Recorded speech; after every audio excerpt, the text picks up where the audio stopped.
Good evening, everybody, and welcome to the show. This is Shining Lights, and I forgot what our tagline was, spotlighting the people who are helping in our community.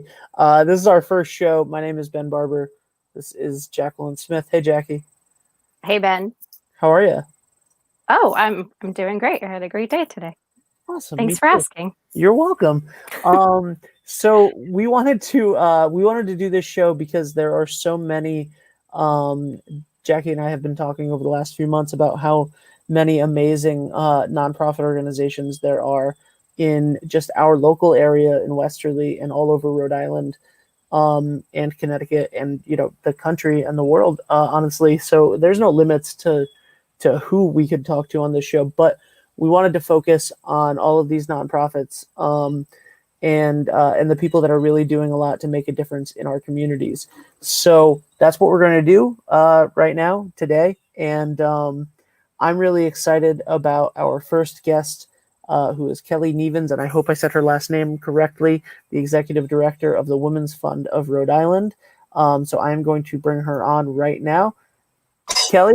Sorry about the noise in the background. Are we still doing the feeder thing? You all had a feeder? I didn't give you enough time. I knew it was there, and I didn't give you enough time. That's no problem. Hi, everyone. Thank you for having me on today. Thank you. So can you tell us a little bit about the Women's Fund to sort of get us going today? Absolutely. Yeah. So the Women's Fund of Rhode Island was started in 2001 by a local philanthropist who happened to see a women's fund in another community and said, oh, I think this is a really great idea. I need to bring it back to Rhode Island. Simone Joyaux is the founder of our organization, and she worked together with a number of donors from the Rhode Island Foundation to establish an endowment that helped to invest in women and girls. And Simone, along with a number of volunteers and donors, had initially just created a donor advised fund at the foundation, but over time recognized that they weren't seeing the kind of changes in the community that they would like to see. And so with the blessing of the Rhode Island Foundation in 2005, we were spun into our own nonprofit organization. And today our mission is to invest in women and girls. And we do that through research, advocacy, grant making, and strategic partnerships designed to achieve gender equity through systemic change. It's a lot of words, but really the important thing is about creating equity in our community and doing it through systemic change. That just sounds amazing. Ben's microphone is muted, but that's fine. I advocate for this all the time. I think it's essential that women are supported at a younger age, because that really influences their self-esteem and their self-worth, which is going to have an impact on almost everything, including their career, their happiness, and their health, essentially, and mental health in addition. Are there some programs that you have that could help? Yeah, so let me go back a little bit to our mission statement and talk about some of the things that we do. Number one, again, research is a major piece of what we do at the Women's Fund of Rhode Island. And really, we look at the status of women and girls through a number of different lenses to see how they compare to men and boys. And then we use the data from that research to inform our advocacy work. So when we talk about creating systems change, we're really talking about how do we change societal norms, cultural norms, how do we change the laws that keep different inequities in place. We do that through advocacy. We also do that by supporting other nonprofits who are doing similar things through our grant making. So as a systems change organization, we have relatively few programs. The major program that we do have, the cornerstone of the Women's Fund of Rhode Island, is our Women's Policy Institute. And this is a 9-month training program that teaches women about lobbying and advocacy, and together as a cohort, they create a campaign that they would like to see enacted, that hopefully would lead to changes in our system. So in the past, Women's Policy Institute graduates helped to pass temporary caregiver insurance in Rhode Island, which makes Rhode Island one of the few states that has paid family leave, or did before coronavirus anyway. Now, of course, we've got paid family leave in some aspects in most states across the country, but it's temporary. So working to achieve paid family leave and good paid family leave laws is something that we're interested in. We, as an organization with our fellows, help to enact pregnancy accommodations in the workplace, to pass earned sick time laws, to codify Roe versus Wade in Rhode Island, and also to repeal the tampon tax, which is a gender-based tax.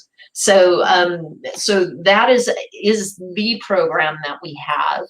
We have a lot of activity. So we also will run short-term one-day programs, like encouraging women to run for office through our Run As You Are workshop. We do salary negotiation workshops. I just this week ran a new program called #I'mRemarkable, which is about helping people to find their voice and to talk about the things that they have accomplished. Because in our society, we've been taught not to brag. And I'm teaching them to say it's not bragging if it's the truth, if I've got data to back it up. Because in many workplaces, if women are not able to talk about the value that they bring to the workplace, it makes it harder for them to negotiate for salaries and for benefits that are equitable to men. So all of these things tie into each other. That's excellent. I know that that was one of my challenges becoming a young adult, and which I am still 21, right, Ben? It's not my birthday this month. No. But that there is so much stigma around being proud of an accomplishment, but at the same time, men are, in the workplace saying, "Hey, I did this," and there were some times, and it's not one of my best traits, but it's like, "Hey, yeah, you did that one thing, like, good for you. I did all of this," but I can't say because I'm going to sound, arrogant, and I'm certainly not. I just and then I learned that, the people who repeat over and over again the things that they did, actually do get the promotions. So there is a value in that. So removing the stigma and making sure you don't feel, guilty about, and Right. guilt is very systemic for women as well. Right. So, but I'm really excited to hear about something that you're excited about, that you mentioned that, sexism is systemic, and it's part of our culture, and trying to change those cultural norms is the thing that people have been struggling through for change for, millennia, basically. Is there something that you pinpointed and is just something that's very frustrating for you, for being a woman, that you really want to advocate for personally? Yeah, well, so I would say, in particular, since taking on this role, I engage in a lot of conversations around gender bias, and often, I encounter particularly white men who will say, "Oh, we solved that problem in the 70s, with the Equal Rights Amendment." I often ask a trick question: when was the Equal Rights Amendment passed? Do you know? I don't either. Because it never was passed. It's a trick question. That's what I was thinking.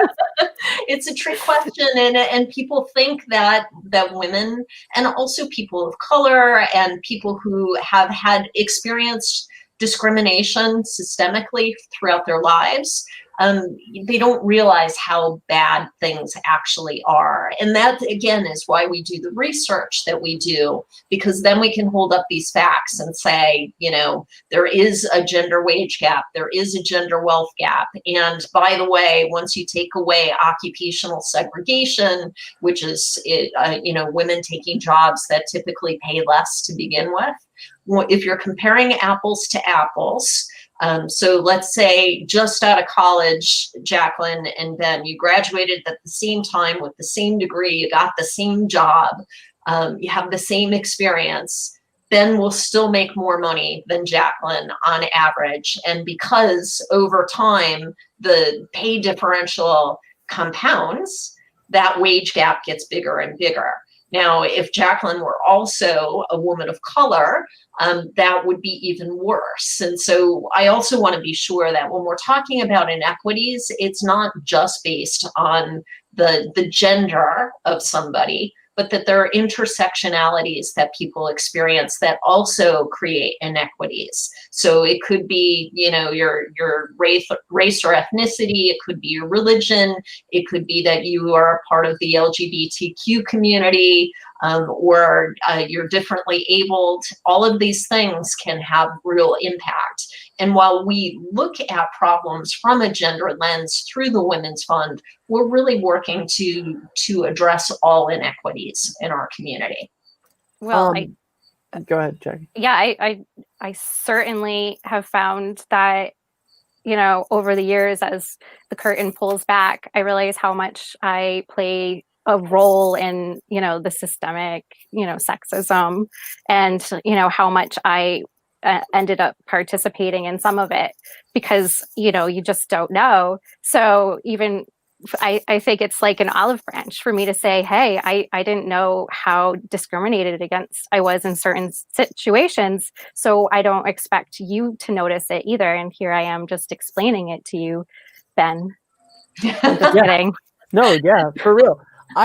So my question is, like, obviously we hear a lot about like the wage gap, right? And it's a tangible thing, like, you know, because we can put a price tag on it. Sure. But literal perception and attitude towards women in the same position as a man would be is you know, it's such a discrepancy. Like, I used to run a children's theater, and my partner in the children's theater was a woman who was, for all intents and purposes, more qualified and better at it than I was. But when I was, for the first couple years, when I was the face of it and I was the person addressing all the parents and stuff, you know, there was a different attitude towards me than there was towards her, right? Like, people would get, no matter who they were talking to, whether it was vendors that we were working with, administration from schools, parents, people were more likely to disrespect her than they were to disrespect me. They were more likely to argue, to talk down, to demand, than they were with me.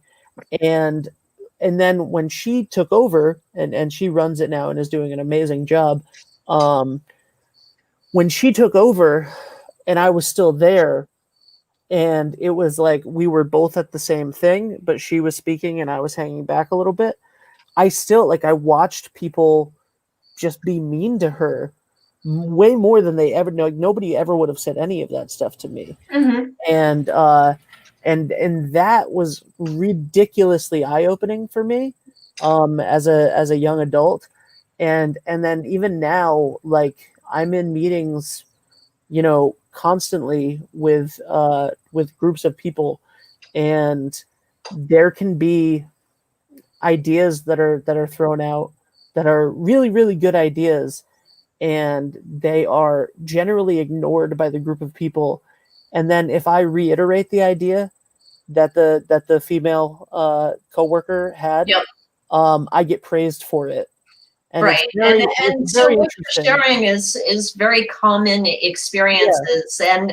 And Ben, to be frank, one of the programs that we do run, again, one day, short-term kind of thing, is a Men as Allies workshop. And on our website, on our research page, there is a Men as Allies toolkit, where somebody like you who recognizes that they're seeing these inequities and isn't quite sure about what to do, the toolkit gives some really good ideas.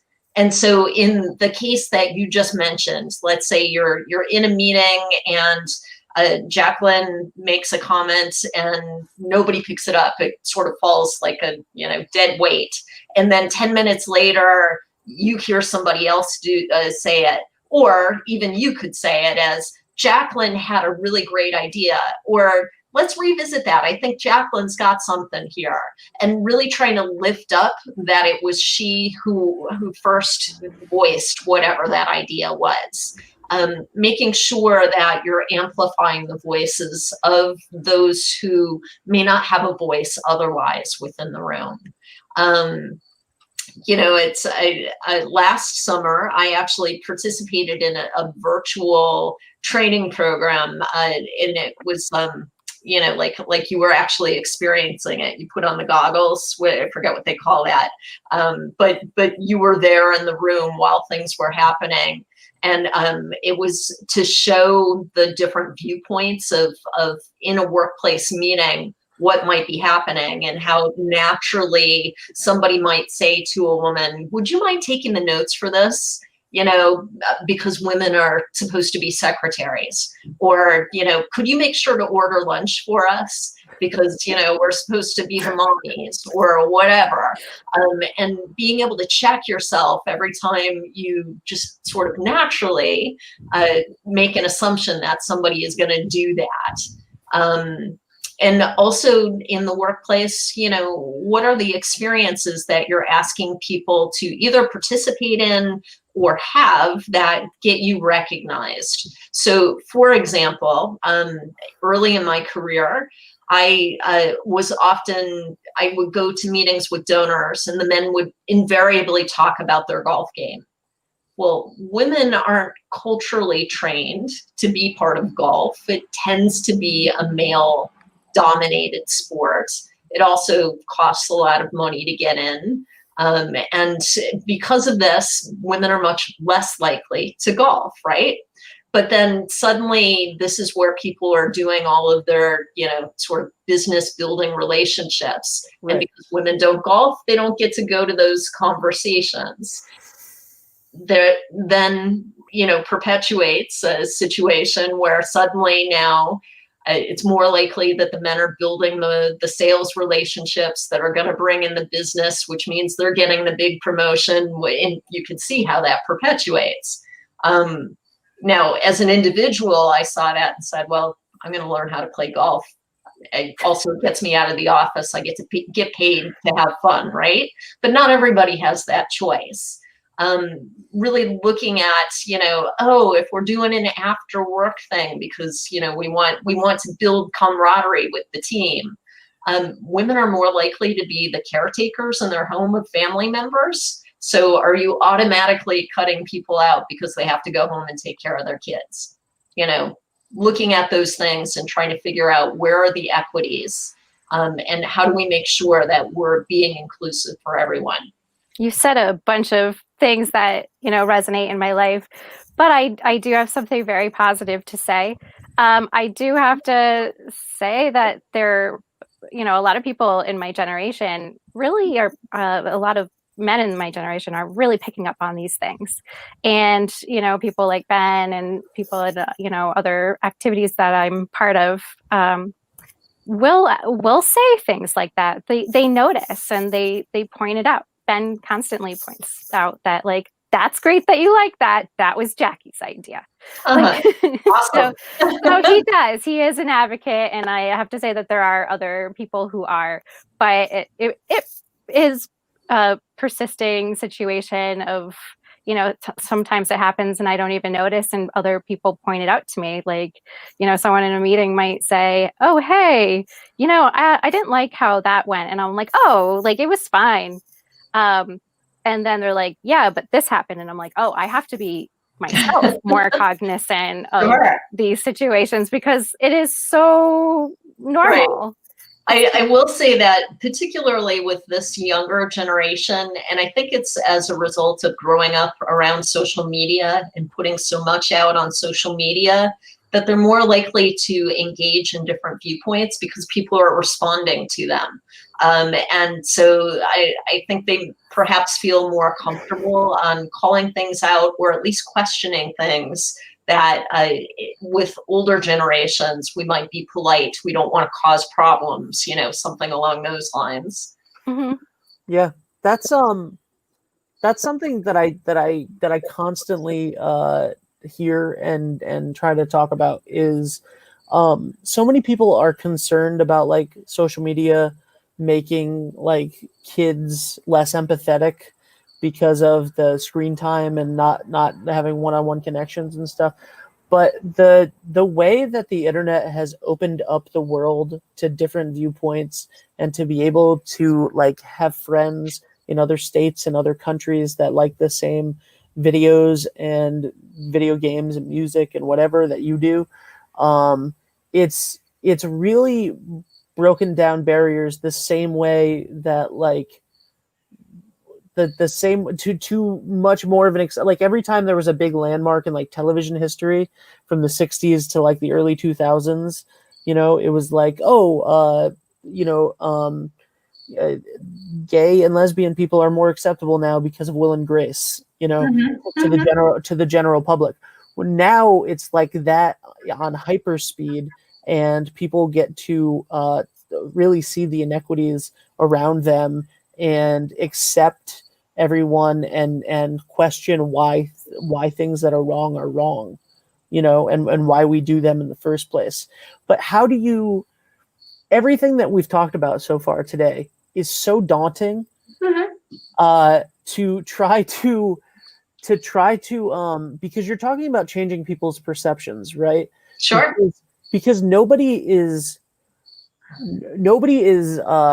putting down my former partner because she's a woman on purpose, like thoughtfully, like you are a woman. Sure.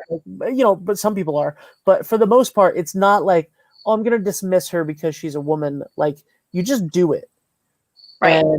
And that's scary. Right? Yeah, so I mean, we address this in a couple of different ways. Again, I think the research is a really great fact-based tool to help educate people, but also, the different workshops that we run that give people an opportunity to explore ideas and practice doing something different.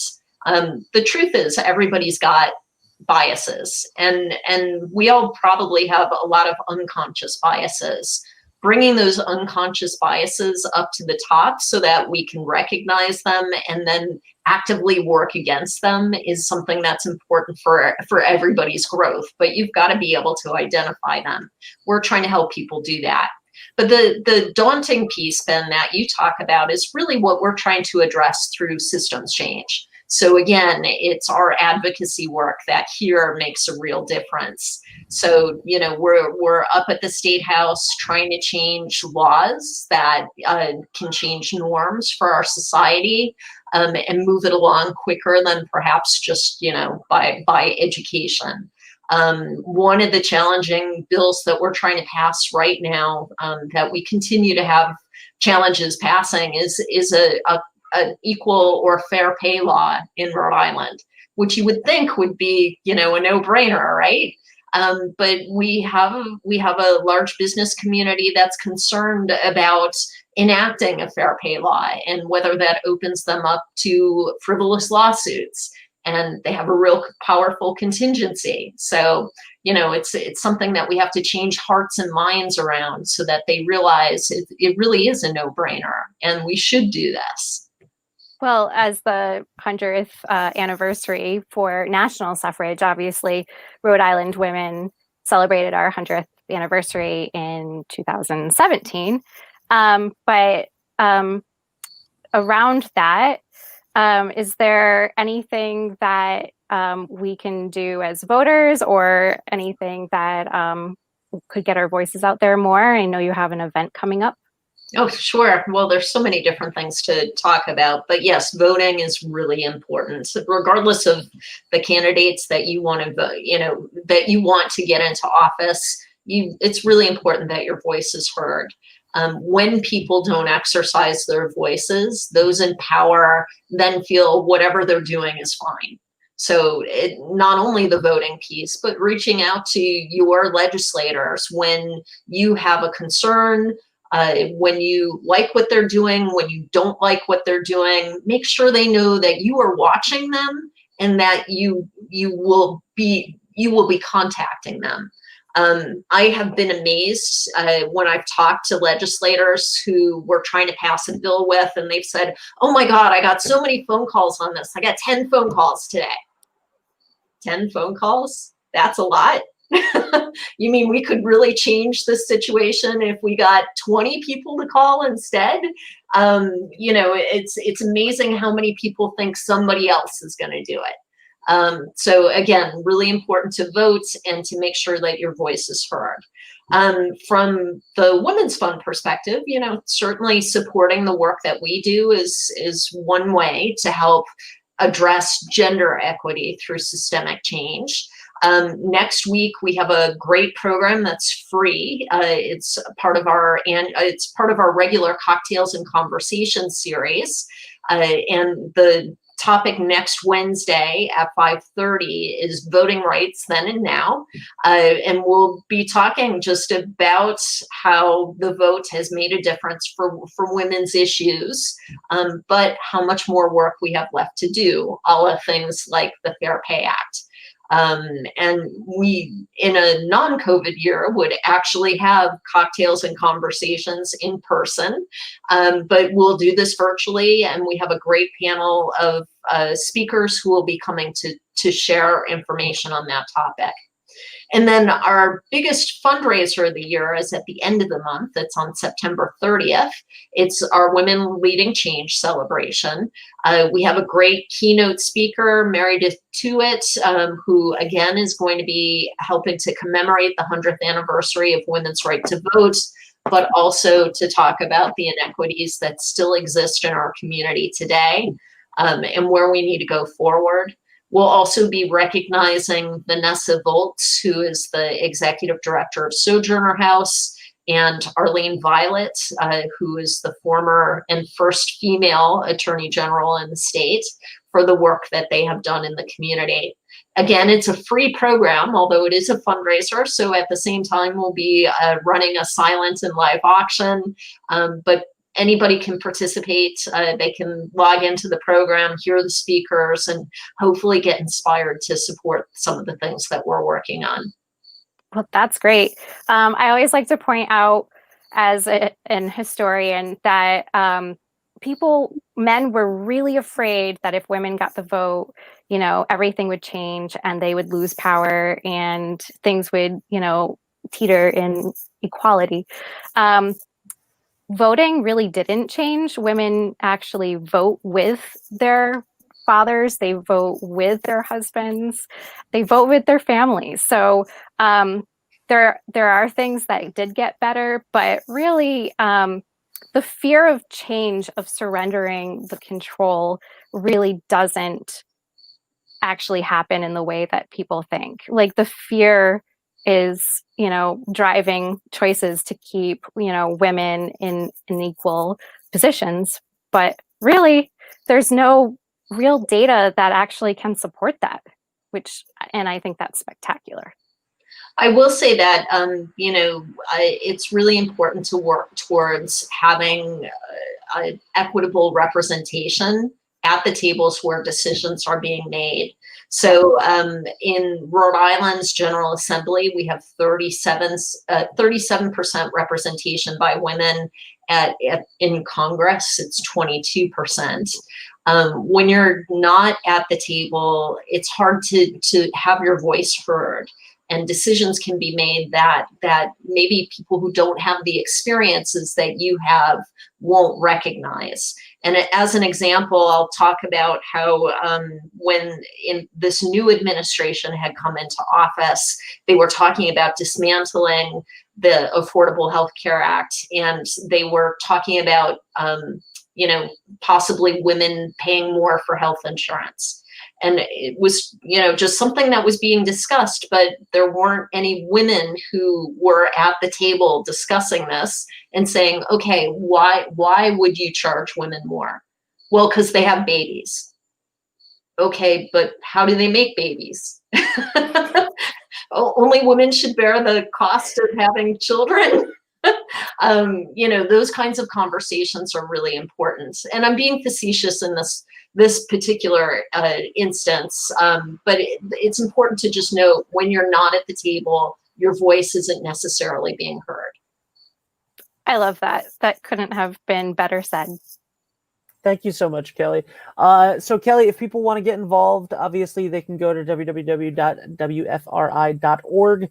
And what are you guys looking for, in terms of people to get involved and help spread the word about what you guys are doing? Yeah, sure. Well, if they go to our website, they can go to our Get Involved page, and they can see a number of different ways that they might interact. We are a small organization, and so because we're not direct service, we don't have a lot of volunteer opportunities outside of our committee systems that we've set up, but there's opportunities to get involved with helping to plan our events. We're always looking for marketing expertise. We need blog writers. We always need people to help us advocate up at the State House. We, during a short period of time each year, we engage volunteers to help inform how we make our grants each year. So there's lots of different ways that people can get involved. The other thing is, if they go to our website, they can just sign up to get our emails so that they can learn about our upcoming events and activities and maybe pick and choose from time to time. That's awesome. Well, thank you so much for joining us, and we really appreciate it. We appreciate you being our first guest, and good luck to you and the Women's Fund. Thank you. My pleasure. Have a great day. Thanks. She was incredible. That was awesome. Very inspiring. Yeah. And empowering. That was awesome. I don't really have anything to pitch to end the show like I normally would for something else. So what we're going to do is we're going to pitch one more time for all the organizations that come on the show. So please go to wfri.org and sign up for the newsletter. Click the Get Involved page and see what you can do to help out the Women's Fund of Rhode Island. They're just doing really amazing things. Thank you so much, Jackie, for doing Jacqueline. I'm sorry, Jacqueline. You said Jackie like 6 times during this as well. I use both, but I just. All right, Jacqueline. Thank you so much, Jacqueline, for doing this with me, and I appreciate it. All right, we'll see you next Thursday and every Thursday-ish on at 5 o'clock. Thank you guys so much. Have a good night.